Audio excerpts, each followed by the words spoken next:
أعوذ بالله من الشيطان الرجيم بسم الله الرحمن الرحيم اللهم عجل لوليك الفرج. હઝરત અમીરુલ મોમિનીન અલી ઇબ્ન અબી તાલિબ અલૈહિસ્સલાતુ વસ્સલામ નહજુલ બલાગાની અંદર હિકમત નંબર 113માં ઇરશાદ ફરમાવે છે કે અક્કલથી વધારે કોઈ લાભકારક દૌલત નથી. પોતાને બીજા કરતાં બહેતર સમજવું એક ભયાનક તન્હાઈ સિવાય બીજો કંઈ ખ્યાલ નથી. તદબીર યાની યોજના જેવી કોઈ બુદ્ધિ નથી. પરહેઝગારી જેવી કોઈ મહાનતા નથી. સારા વ્યવહાર જેવો કોઈ સાથી નથી. અદબ અને સભ્યતા જેવો કોઈ વારસો નથી. તૌફીક જેવું કોઈ આગેવાન નથી. સારા અમલ જેવો કોઈ વેપાર નથી. સવાબ જેવો કોઈ લાભ નથી. શંકાઓના સમયે સંયમ અને બચીને રહેવા સિવાય બીજો કોઈ સારો રસ્તો નથી. હરામ વસ્તુથી દૂરીમાં ભલાઈ છે અને ચિંતન મનન જેવું કોઈ ઇલ્મ નથી. વાજિબાત અંજામ આપવા જેવી કોઈ ઇબાદત નથી. સબ્ર અને શરમ જેવું કોઈ ઈમાન નથી. અને વિનમ્રતા જેવી કોઈ વિરાસત નથી. ઇલ્મ જેવી કોઈ બુઝુર્ગી નથી. સહનશીલતા જેવી કોઈ ઇજ્જત નથી. અને સલાહ સૂચનાથી વધારે કોઈ મજબૂત આશરો નથી. ઇમામ અલી અલૈહિસ્સલામના આ નુરાની કલામમાં 18 વસ્તુ બયાન ફરમાવવામાં આવી છે અને આ બધી વસ્તુ લોકોની જિંદગીમાં જરૂરી હોય છે. માણસ તેની ઉપર અમલ કરીને સારો માણસ બની શકે છે અને જો અમલ નહીં કરે તો એક એવો માણસ રહેશે જે અલ્લાહની તમામ નેમતોથી ફાયદો ઉપાડવા છતાં અલ્લાહ, રસૂલ અને ઇમામ અલૈહિસ્સલામની વાત નથી માનતો. અહીંયા 18માંથી 14 વસ્તુની વિગત બયાન કરવામાં આવી છે. બીજી અમુક વસ્તુ પહેલાં બયાન થઈ ચૂકી છે. પહેલું અક્કલ કે જે ખૂબ જ અગત્યની વસ્તુ છે કે જે ફક્ત ઇન્સાન પાસે જ છે. અલ્લાહની બીજી કોઈ પણ મખલૂક પાસે ઇન્સાન જેવી અક્કલ નથી. આ એક એવી નેમત છે કે જેનો સરખી રીતે ઉપયોગ કરવામાં આવે તો તેનો ફાયદો થશે. જેમ કે અગર કોઈના પિતાશ્રી પૈસાવાળા હતા અને તેમના મરણ પછી બધી દોલત તેના દીકરા પાસે આવી જાય અને જો દીકરો અક્કલથી કામ ન લે તો તેની બધી જ દોલત ખતમ થઈ જશે.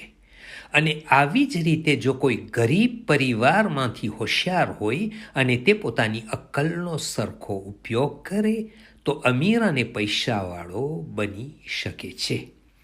અને એ જ પ્રમાણે જો ઇલ્મ અને અખલાકમાં પણ લોકો આગળ આવે તો તે પોતાની દુનિયા અને આખેરત બંને સારી રીતે બનાવી શકે છે.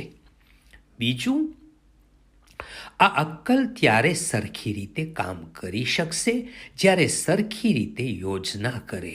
એટલે બધા જ કારણોને સરખી રીતે સમજી વિચારીને યોજના સાથે આગળ વધે તો તેને ફાયદો થશે.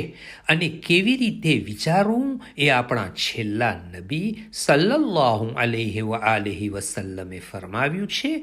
એક શખ્સ આપ હઝરત પાસે આવે છે અને કહે છે કે મને કોઈ નસીહત કરો, ત્યારે આપે 3 વખત તેને ફરમાવે છે કે જે હું તને નસીહત કરું તેની ઉપર શું તું અમલ કરીશ? તે સહાબી હા પાડે છે.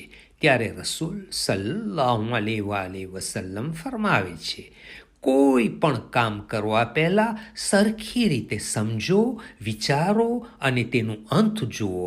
જો તેનું અંત સારું હોય અને તેમાં ફાયદો થતો હોય તો કરો અને તેમાં ગુમરાહી હોય તો તેને છોડી દો. ત્રીજું, તકવા ઇખ્તિયાર કરો. તકવા એટલે અલ્લાહના બધા જ હુકમોને માનવા અને અલ્લાહની નાફરમાનીથી બચવું. પોતાને બધા જ ગુનાથી બચાવીને રાખવું. અને કુરઆને મજીદમાં આવ્યું છે કે બધાય કરતાં વધારે મહત્વવાળો ઇન્સાન અલ્લાહની નજરમાં એ છે કે જેની પાસે વધારે તકવા હોય, જે સૂરે હુજરાત આયત નંબર 13 છે. ચોથું, સારા અખલાકવાળો ઇન્સાન, એની પાસે હોય સારા અખલાક તો તેના દોસ્ત વધારે બનશે. અને જો અખલાક સારા નહીં હોય તો તેનો કોઈ દોસ્ત બનશે નહીં. અને જેનો કોઈ દોસ્ત ન હોય તેની જિંદગી પણ સારી નથી હોતી. પાંચમું, અદબ, કે જેના વિશે આપણે 54 નંબરની હિકમતમાં જાણી ચૂક્યા છીએ કે અદબથી ઇન્સાનના વ્યવહાર અને કુટુંબની જાણકારી મળી જાય છે. છઠ્ઠું, તૌફીક, જે બધાને નથી મળતી, જેની માટે જરૂરી છે કે ઇન્સાન પોતાના દિલને સાફ રાખે. દુનિયામાં ઘણા બધા અરબપતિ, દુનિયામાં ઘણા બધા અબજોપતિ અને કરોડોપતિ લોકો છે, જો કે તે કંઈ સારા અને નેક કામ નથી કરતા, જ્યારે કે તેમની પાસે પૈસા હોય છે. પરંતુ અમુક લોકો પાસે ભલે પૈસા ઓછા હોય છે તો પણ તે સારા અને નેક કામમાં ખૂબ જ આગળ રહે છે, કેમ કે તેનું દિલ સાફ હોય છે અને તેને નેકીની તૌફીક મળતી રહે છે. અને તૌફીક ત્યારે મળે છે જ્યારે ઇન્સાન સારા કાર્ય વધારે કરે છે, જેમ કે અલ્લાહની ઇબાદત કરે, લોકોની મદદ કરે, બધા નેક કામમાં આગળ રહે વગેરે. અને કોઈને તૌફીક નથી મળતી જે લોકો ગુનાહ કર્યા કરે છે, જુલ્મ અને અત્યાચાર કરે છે, મા બાપને સતાવે છે અને તેનું ધ્યાન નથી રાખતા વગેરે, તેને તૌફીક નથી મળતી. સાતમું, સારો અમલ, કે જેને ઇમામ વેપાર થકી સમજાવે છે.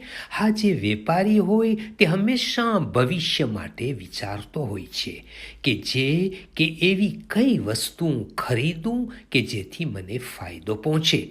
તો સારા અને નેક કામ એ વેપાર સમાન છે, જેથી તમને દુનિયા અને આખિરતમાં ફાયદો થાય. કુરઆને મજીદ સૂરે સફ આયત નંબર 10થી 12માં વેપાર માટે બયાન થયું છે કે અય ઈમાનવાળાઓ, શું હું તમને એક એવા વેપાર વિશે જાણકારી ન આપું જે તમને ખતરનાક અઝાબથી બચાવે?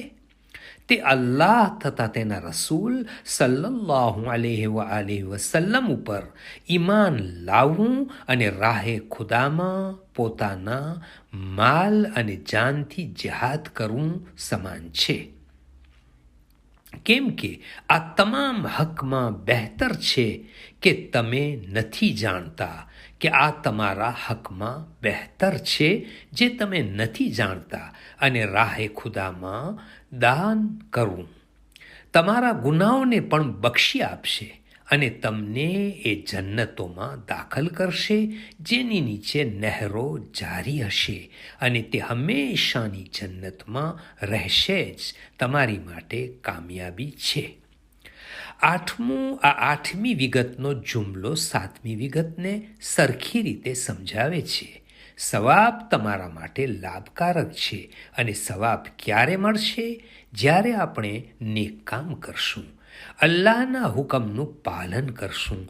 લાભ 2 પ્રકારના હોય છે, એક થોડાક સમય માટે અને બીજો લાભ હંમેશને માટે હોય છે. તો સમજદાર ઇન્સાન હંમેશા રહેવાવાળો લાભ લેવા ચાહશે. અને હંમેશા વાળો લાભ જોઈતો હોય તો રાહે ખુદામાં દાન કરો અને અલ્લાહ, રસૂલ સલ્લલ્લાહુ અને ઇમામ અલૈહિસ્સલામની વાતો ઉપર અમલ કરો. પોતાની મરજી પ્રમાણે નહીં, બલકે જે અલ્લાહે હુકમ આપ્યો છે તે પ્રમાણે કરવું. અને કોઈ પણ એક નેકી કરીએ તો તેનો લાભ 10 ગણો, 100 ગણો અથવા 1000 ગણો હોય છે. જેવો અમલ, જેવી નિયત, એટલો સવાબ અને લાભ મળતો રહે છે. 9મું, ઇલ્મ અને જ્ઞાન વિચારવામાં છે. વિચારવામાં છે. અગર કોઈ પણ ઇન્સાન વિચાર્યા વગર આગળ વધે તો કંઈ ફાયદો નહીં મળે. આપણે અહીંયા જેટલી હદીસો બયાન કરીએ છીએ તેની ઉપર વિચારની બહુ જ જરૂરત છે. ફક્ત વાંચવાથી બસ નહીં કરવું, બલકે જોવાનું છે કે આપણે શું આ હદીસ ઉપર કેટલો અમલ કરીએ છીએ. اللهم صل على محمد وآل محمد وعجل فرجهم. From Fountain of Ahlul Bayt alayhim salam.